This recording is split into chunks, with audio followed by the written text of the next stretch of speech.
जय श्री राम। बहुत बहुत स्वागत है आप सभी का एक बार फिर से आपके ही अपने YouTube चैनल पर। मैं पंडित आशीष शर्मा।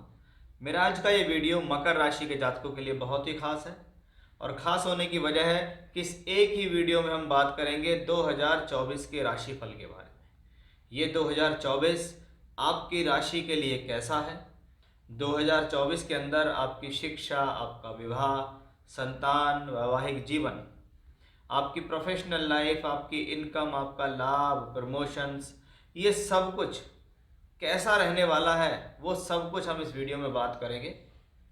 जिसका मुख्य आधार होगा शनि, गुरु, राहु और केतु। इनकी स्थिति, दृष्टि, वक्री होना, मार्गी होना, ये आपको क्या देंगे। और आपके लिए तो बहुत मुख्य ग्रह हैं शनि, क्योंकि वो आपकी राशि के मालिक भी हैं। आप पर शनि की 7.5 का तीसरा चरण भी चलेगा वर्ष 2024 के अंदर। शनि वक्री भी होंगे, मार्गी भी होंगे, बृहस्पति का परिवर्तन भी होगा, राहु केतु की भी अपनी भूमिका रहेगी। तो उन सबको विस्तार से इस वीडियो में हम जानने वाले हैं कि 2024 में इस स्थिति को देखकर आप पर क्या क्या फर्क पड़ने वाला है। तो वीडियो में अंत तक बने रहिएगा, जिससे आपसे कोई भी महत्वपूर्ण जानकारी ना छूट जाए। वीडियो को छोड़ छोड़ कर देखने से अच्छा है कि आप अपना समय बचाएं, वीडियो ना देखें। आइए शुरुआत करते हैं आज के इस वीडियो की कि मकर राशि के जातकों के लिए ये जो 2024 है कैसा रहेगा। यानी हमारा ये जो वीडियो है, ये जो ग्रहों के गोचर की स्थितियां हैं, ये चंद्र राशि पर आधारित है। आपकी राशि से, आपकी कुंडली में चंद्रमा मकर राशि में बैठा है, आपका बोलता नाम मकर राशि के आधार पर है, तो आप देख सकते हैं। अगर आपका लगन भी मकर है तो भी आप इसको कंसिडर कर सकते हैं। आइए सबसे पहले ग्रहों की स्थिति 2024 की शुरुआत हुई। हमने देखा कि आपकी राशि से दूसरे घर में शनि है, तीसरे में राहु, चौथे में बृहस्पति है और नवम भाव में केतु की स्थिति बनती है। सबसे पहले आपका स्वास्थ्य, सम्मान को ग्रह रखने वाला ग्रह शनि है। वहीं धन की भूमिका निभाने वाला भी ग्रह शनि है, क्योंकि शनि दूसरे घर का मालिक भी है। और शनि यहाँ से बैठकर एकादश भाव पर लगातार दृष्टि देगा, यानी 2 धन भाव, आपकी आमदनी और आपका पैसा का इकट्ठा एकत्रित होना, इन दोनों पर जो अधिकार है वो शनि का अधिकार है। वर्ष 2024 में अगर हम देखें तो शनि जैसे ही 2024 में प्रवेश करते हैं, वो राहु के नक्षत्र में प्रवेश करते हुए पहुंचेंगे। धन का मालिक धन भाव में है, अपनी ही राशि में बैठा है, कोई दुष्प्रभाव नहीं है, अपनी मूल त्रिकोण राशि में बैठा है और राशि का मालिक होकर बैठा हुआ है। इसलिए शनि का धन से एक अटूट संबंध बना हुआ है। इसका मतलब है कि शनि लगातार सोर्स ऑफ इनकम देंगे, किसी न किसी साधन से जीवन में धन के आगमन बने रहेंगे। ये ग्रह आपको धन देने में भी सक्षम है और यही ग्रह आपके जीवन में आपको किसी न किसी प्रकार से, यदि हम देखें तो, धन के जोड़ने की स्थिति को भी बनाने में सक्षम रहेगा। शनि शुरुआत के 2 महीनों में रहते हैं राहु के नक्षत्र के अंदर, और शनि का राहु के साथ होना या उसके नक्षत्र में प्रवेश करना इस बात को बताता है कि कुछ ना कुछ प्रोफेशनली गलतियां हो सकती हैं। और शनि धन भाव में है, इसलिए धन को लेकर आर्थिक फैसले कुछ गलत हो सकते हैं। 2 महीने शुरुआत के बेहतर तरीके से अपना ध्यान रखना होगा, क्योंकि जैसे ही 2 महीने निकलेंगे, मार्च का महीना आएगा, शनि पहुंच जाएंगे बृहस्पति के पूर्वी भाद्रपद नक्षत्र के अंदर। वो बृहस्पति जो कि एक शुभ ग्रह है, वो बृहस्पति जो धन का कारक भी है। अब शनि जब बृहस्पति के नक्षत्र में पहुंचेंगे, और बृहस्पति तीसरे और 12वें का मालिक है, यानी सोर्स ऑफ इनकम कहीं ना कहीं ट्रैवलिंग से जुड़ता दिखाई देगा। या तो किसी दूर स्थान पे नौकरी करने का मौका मिलेगा, ट्रांसफर्स का मौका मिलेगा, एक्सपोर्ट इंपोर्ट का ऑप्शन मिलेगा, या किसी अन्य स्थान से जुड़कर काम करके धन कमाने का मौका मिलेगा। यानी शनि यदि बृहस्पति के नक्षत्र में गोचर करेंगे तो इसका सीधा मतलब है कि वो ग्रह थोड़ा भागा दौड़ी कराएगा, तब ही आपको रिजल्ट देगा। तो इसमें यह भी कोई डाउट नहीं है कि शनि बृहस्पति के शुभ नक्षत्र में पूरे वर्ष लगभग गोचर करेंगे। देखा जाए तो नवंबर मिड तक, नवंबर के मध्य तक गोचर करेंगे, मार्च से लेकर, तो काफ़ी लंबा समय वो बृहस्पति के नक्षत्र में गुजारेंगे। बृहस्पति कहते हैं मैं 12वें और तीसरे घर का लॉर्ड हूँ, इसलिए मैं जो भी धन आपको दूंगा वो आपसे काफ़ी संघर्ष या स्ट्रगल से दूंगा। जितना स्ट्रगल संघर्ष करेंगे, जितना पेशेंस और स्थिरता अपने जीवन में रखेंगे, उतना ही यह ग्रह खुश होकर रिजल्ट देगा। इसमें एक चीज़ और दिखाई देती है, वो ये है कि बृहस्पति भी 12वें का मालिक होकर 12वें को देखता है। एक तरफ शनि की दृष्टि बृहस्पति पर है, शनि बृहस्पति के नक्षत्र में है और बृहस्पति वहां देख रहा है, यानी शुरुआती 5 महीने तो बहुत ज़्यादा स्थितियों को दिखाते हैं कि कुछ ना कुछ इस दौरान आपका ट्रैक कहीं ना कहीं बाहर से जुड़ जाएगा, ऐसा हम यहाँ कह सकते हैं। अब शनि वक्री भी होंगे, जून के अंत से लेकर नवंबर तक या नवंबर के मध्य तक देखें तो शनि वक्री रहेंगे।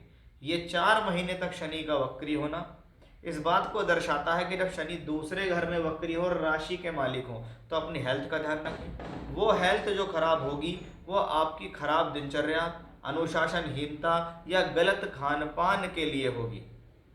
इस चीज का आपको ध्यान यहाँ रखना होगा कि शनि जिस दौरान वक्री हो, वक्री ग्रह का अगर राशि से कनेक्शन बन जाए तो वो हेल्थ के लिए पहली चेतावनी देता है। वो दूसरे घर में है, आपके खान पान को चेतावनी देता है कि आप ध्यान रखिएगा, अनुशासनहीनता ना हो, भोजन का विशेष ध्यान रखें, गलत खान पान ना करें। शनि दूसरे घर में वक्री है, आर्थिक फैसले सोच समझ कर लें, हालांकि ये ग्रह कोई नुकसान नहीं करा सकता। शनि की दृष्टि एकादश भाव पर लगातार पड़ रही है, 4th हाउस पे लगातार पड़ रही है, यानी कुछ ना कुछ प्रॉपर्टी से संबंधित कार्य भी हो सकते हैं और सोर्स ऑफ इनकम तो बने रहेंगे ही। अगर हम देखें 2024 में मई के महीने तक देखें तो बृहस्पति चौथे घर में बैठे हैं। चौथे घर में बैठ के बृहस्पति 12th हाउस को देख रहे हैं। जैसा कि मैंने शनि से इसका कनेक्शन करके बताया था कि कुछ ना कुछ ट्रैवलिंग्स आपके जीवन में शुरुआती तौर पे जुड़ती दिखाई देगी और उससे आपको कुछ ना कुछ लाभ भी मिलेगा। हालांकि राशि से चौथे घर में गया हुआ बृहस्पति शुभ होता है, ये आपके मन को कंट्रोल करता है, मन की प्रसन्नता रखता है, पारिवारिक सुख साधन बना के रखता है, माता की हेल्थ को भी ठीक करता है। उस हिसाब से बृहस्पति शुभ है। लेकिन राहु भी 3rd हाउस में है, वो बृहस्पति का ही रोल देगा और वो बृहस्पति यहाँ है, यानी शनि, बृहस्पति और राहु इन तीनों ने शुरुआत के 5 महीनों में एक कनेक्शन बनाया, वो है 12th house. 12th house export import, जाना, यात्रा करना, दूर स्थान से जुड़ना या विदेश गमन या दूर स्थान के लोगों के साथ जुड़कर काम करने की अपॉर्चुनिटी देता है। ये शुरुआत के 5 महीने में दिखाई देता है। अब बृहस्पति का राशि परिवर्तन होगा। जब बृहस्पति राशि परिवर्तन करेंगे तो वो आ जाएंगे 5th हाउस के अंदर। मई 2024 के अंत में बृहस्पति का 5म भाव में गोचर शुरू हो जाएगा। ये गोचर 5म भाव में आता है और यहाँ से बैठकर एकादश भाव को देखता है, यहाँ से बैठकर शनि भी वहाँ देखता है, यानी शनि और गुरु का दोहरा गोचर धन भाव पे है। इसलिए मई के बाद सोर्स ऑफ इनकम बढ़ते दिखेंगे। कभी कभी एक से अधिक साधनों से पैसा कमाने का मौका भी मिल सकता है। साथ ही साथ ये स्थिति जीवन में किसी न किसी प्रकार से धन के आगमन बनाती है। जैसे प्रमोशन का ड्यू है तो प्रमोशन कराने में सक्षम है, तरक्की कराने में सक्षम है, जीवन में आपको आगे बढ़ाने में सक्षम है। क्योंकि 9th हाउस में केतु है, बृहस्पति की दृष्टि उस पर पड़ रही है, तो ये धर्म के लिए, धार्मिक कार्यों के लिए, धार्मिक यात्राओं के लिए, अध्ययन अध्यापन के लिए, वेद वेदांग के लिए, अध्यात्म के लिए, योगा प्राणायाम के लिए शुभ लक्षण दिखाई देता है। ये स्थिति आपको किसी न किसी प्रकार से कहते हैं शास्त्रीय ज्ञान देने में सक्षम है। बहुत बार लोग क्या करते हैं जी, मैंने इस दौरान धार्मिक किताबें पढ़नी शुरू कर दी, धार्मिक यात्रा करनी शुरू कर दी, ज्योतिष पढ़ना शुरू कर दिया, वेद वेदांग पढ़ना शुरू कर दिया, सामुद्रिक शास्त्र पढ़ना शुरू कर दिया। इनके प्रति पढ़ना या इंटरेस्ट जागृत होना भी दिखता है, या आध्यात्म योगा के प्रति आकर्षित हो रहे हैं, क्योंकि राहु और केतु एक दूसरे के आमने सामने होकर बैठे हुए हैं। तो ये कॉम्बिनेशन ठीक है। अभी बृहस्पति को देख रहे थे तो बृहस्पति यहाँ भी देखता है, यहाँ भी देखता है, यहाँ भी देखता है, यानी आपके मान सम्मान को गिरने नहीं देगा, स्वास्थ्य को अच्छा करेगा, सोर्स ऑफ इनकम अच्छा बनाएगा। पहली बात, बृहस्पति त्रिकोण भाव में। दूसरा, ये जो बृहस्पति है यहाँ शुक्र की राशि में है, ये शुक्र की राशि है वृषभ, और वृषभ राशि में क्या होता है, 3 नक्षत्र होते हैं, जो तीनों ही नक्षत्र सूर्य, चंद्र और मंगल के नक्षत्र हैं। इसका मतलब क्या है कि गुरु इन तीनों के मित्र भी हैं। इसलिए वृषभ राशि भले ही शत्रु दिखती है, लेकिन भीतरी रूप से वो बृहस्पति को मजबूती दे रही है। उस हिसाब से भी ये कॉम्बिनेशन अच्छा है। राहु और केतु पूरे 18 महीने तक इसी अक्ष पर आते हैं।